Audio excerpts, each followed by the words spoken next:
So, unang tanong, ano yung Trezor? So, yung Trezor, it is a small key-size hardware wallet that's securing your cryptocurrencies, password, and other digital key and assets from hacker and thief. So, sample ng crypto tokens na kanyang iprotektahan is like your Bitcoins, Ethereum, SLP, Doge, Shiba, Embers, Engine, at iba pa. Paano nagana to? Lahat ng transactions mo sa assets mo like payments, deposit, transfer, send to other accounts, dadaan muna kay Trezor. So example, nahack yung account mo. Syempre, di mo alam. Nakuha yung seed phrase mo, password, napalagin ka sa keylogger. Tapos di mo alam yung computer mo, may click malware. So, napiphishing ka na. Nakaset up yung Trezor mo. So, lahat ng ginagawa ng hacker sa account mo, hanggang hindi kuno-confirm ng Trezor wallet, hindi niya makukuha yung Axis, SLP, characters mo sa Embers, at kahit anong assets mo. Okay? So, in short, ito yung wallet mo, authenticator mo, or parang passport mo sa lahat ng transactions na mangyayari sa assets mo. Kumbaga, digital ID. Okay? And kung wala pa kayo neto, here's the link in our Taobao, Shopee, FB, at any social media na pwede nyong kontakin to order this for your own Trezor. Pero pwede din kayong magpa-customize sa amin ng Trezor nyo. Pero it takes longer than the common and the normal Trezor kasi yung Trezor is galing pa po sa Europe.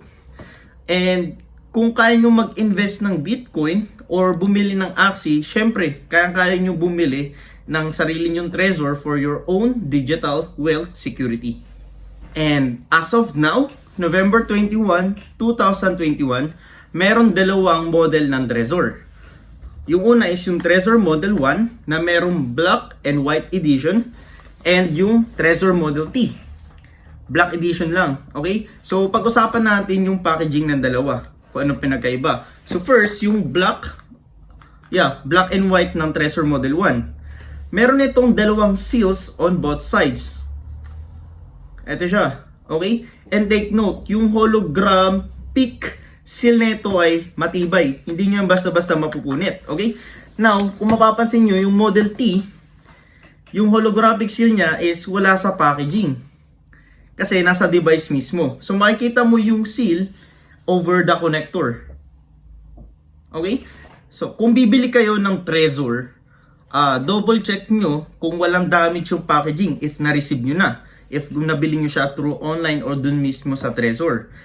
And make sure na rin na yung holographic seal ay hindi pa punit or nawawala.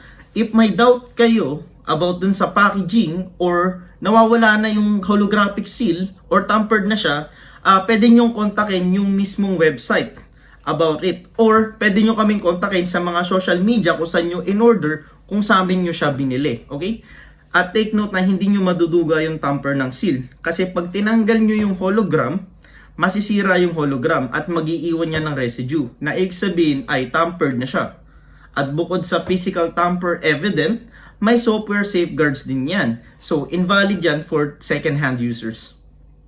Now, pag-usapan naman natin yung sa device. So, yung Model 1, ito na yung golden standard for cryptocurrency safety. Pero yung Model T, ito na yung premium version ng Model 1. Ang nadagdag lang sa features niya is yung colored touchscreen. Meron na tong SD card slot and yung model design, iniba ng konti, and some other more advanced features. Now, pag-usapan naman natin kung paano i-set up yung Trezor. So, commercial muna tayo.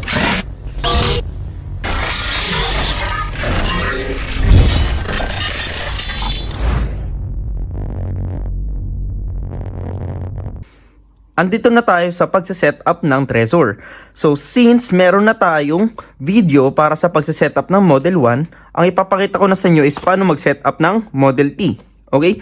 Meron silang maliit na differences sa pagse-set up, pero sa demo na to is ipapakita ko yung Model T. Pwede nyo pong panoorin yung video ng Model 1 if Model 1 yung gagamitin nyo. So for now, bubuksan ko na siya.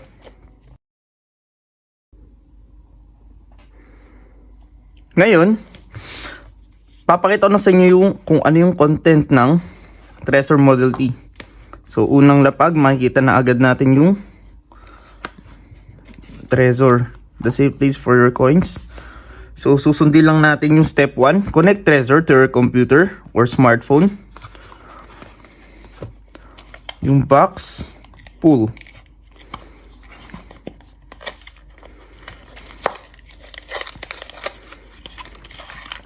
Cable for Type-C.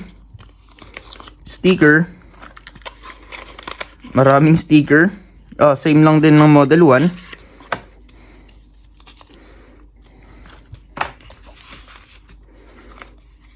At yun, meron siyang model dock. Yung Trezor 1, walang ganito.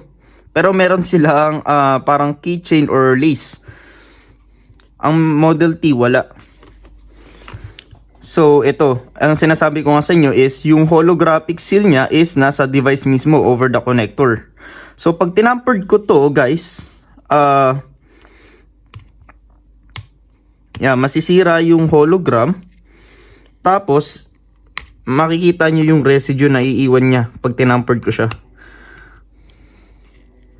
Eto guys.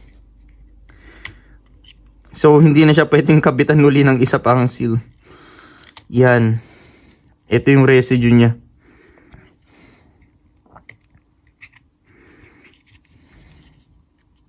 So guys, wala siyang battery. So nabubuksan lang siya is kapag nakakonect na siya sa PC, sa cellphone nyo, or sa kahit anong any devices na gusto i-set up yung Trezor nyo.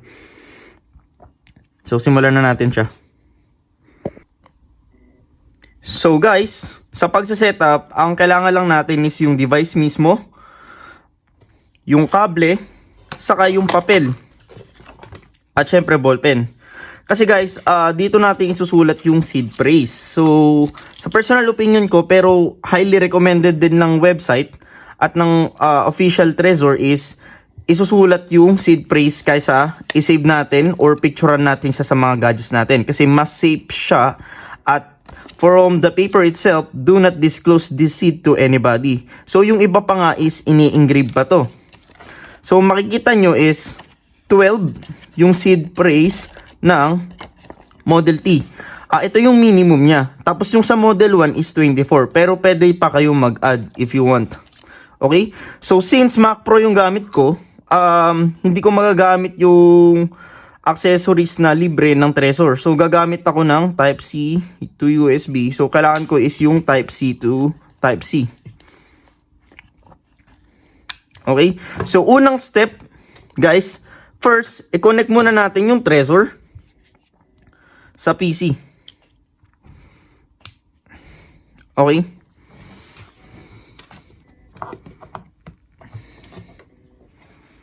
So, ito siya. The safe place for your coin. Next, open natin yung browser. Then, i-type lang natin sa browser is trezor.io. So, ito siya. So, get your Trezor. Then, click nyo lang yung I already own Trezor. So, ito siya. So, I suggest na i-download nyo yung app para walang hassle sa end nyo. So, i-download ko. So, guys, tapos na yung pagda-download. And then, click lang natin. So, verifying. Napaka user-friendly ng pagsa-setup na ito. Kaya, andali lang i-walkthrough para sa inyo kung paano pagsa-setup. So, here, click ko lang to. If Windows yung gamit nyo, is same lang din.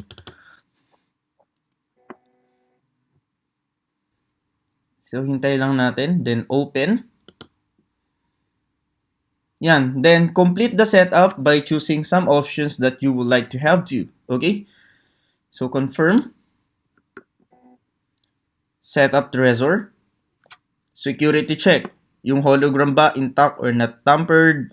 I just what I said in my video, and then I bought from the official shop and trusted reseller. Package wasn't tampered with. Then install firmware. So here, kinonfirm ko siya dito. So makikita nyo yung green button and then red. So click lang. Mag-a-ask siya ng confirmation and then click. And then ito yung mangyayari after nyo i-click. And then it says your wallet is almost ready. So here, as you can see is, after mag-create ng backup is, makikita nyo yung page na to. Basahin nyo lang yung tatlo. Kaya mas maganda, isulat nyo sa papel. Yung iba nga, ini-engrave pa nga kasi may given na papel sa packaging. So, ito yun.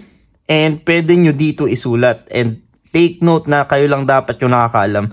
Double reminder. So, after nyo nabasa to, not never take a photo and make a digital copy. The backup. Begin. So, yes nyo lang. And begin backup. So, confirm nyo sa Trezor.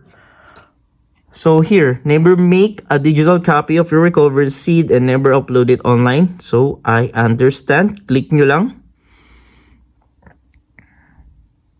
So write down these 12 words. Okay? So isusulat ko muna siya. Iyon yung seed phrase nyo na wag nyong ibibigay sa iba. So ang ginagawa natin is yung for the backup. So sa recovered seed yung ginagawa natin. A few moments later. After nyo masulat, hold to confirm lang.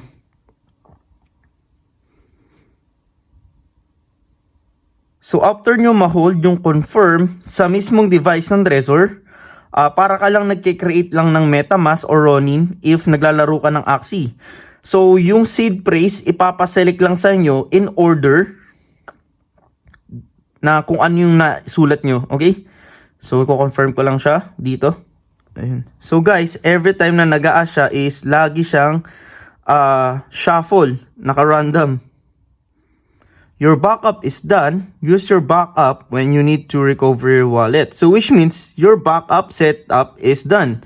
So, ito yung gagamitin nyo kung nawala, nasira, o nanakaw yung Trezor nyo. That is to recover your wallet. Okay?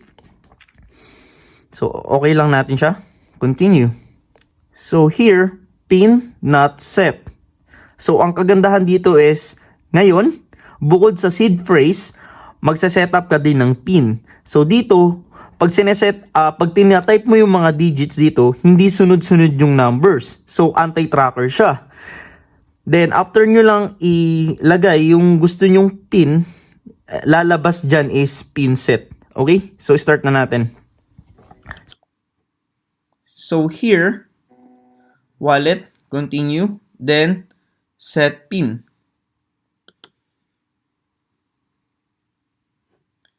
Then, ko-confirm natin sa Trezor. So, ito siya. Confirm lang natin. Yan, iba-iba yung numbers niyan. Kada napupunta ka sa pin, hindi lagi in order. So, inconsistent yung mga digits na nakikita ko dito. Ngayon, magsa-set up na ako ng pin. Ayun guys, so after nyong ilagay yung pin nyo, pupunta na kayo dun sa computer. Then, click nyo lang, continue. Ito agad yung page na lalabas sa inyo, yung mga crypto coins yung ipapakita sa inyo. So here, all you have to do here is isa-select nyo lang yung gusto nyong ipakita na crypto coins kapag binubuksan nyo na yung Trezor. So, as of now, okay lang kahit yung unahin nyo muna is yung ginagamit nyong crypto coins. So, isa-select ko yung Bitcoin, Ethereum, ano pa ba? Kahit ano, it's up to you kasi may edit nyo rin ulit ito pag pumunta kayo sa settings. So, pili ako ng, okay, XRP, pwede rin to, Litecoin, so kahit ano muna.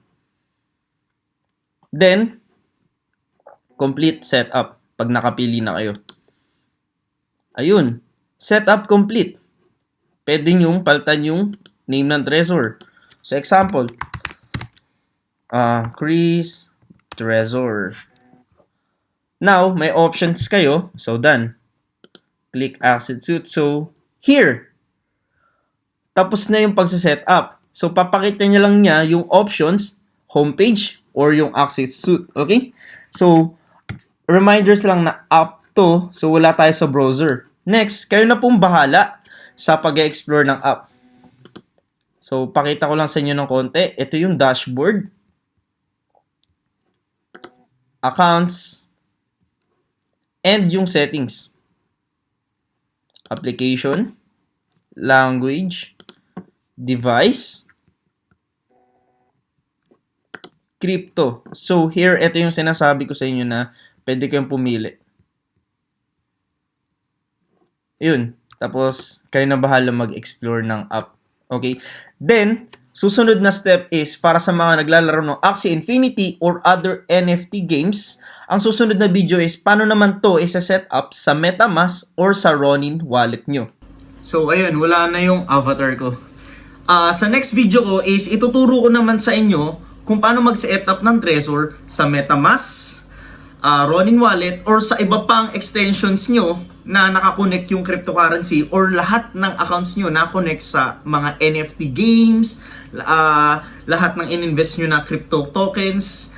Ituturo ko siya sa next video. So, napaka-importante na malaman nyo kung paano yung pag-setup, pero madali lang siya. Okay? So, I will demo and then panoorin nyo lang. At kung may iba pa kayong tanong is, i-comment nyo lang po sa amin and as soon as possible, try namin yung best namin na reply kayo agad or mag-send ng mga tutorials pa na gusto nyo matutunan pa sa world ng Cryptosaurus. Okay? So, maraming salamat po and huwag nyo ka pong kalimutan mag-subscribe sa channel namin. Thank you guys!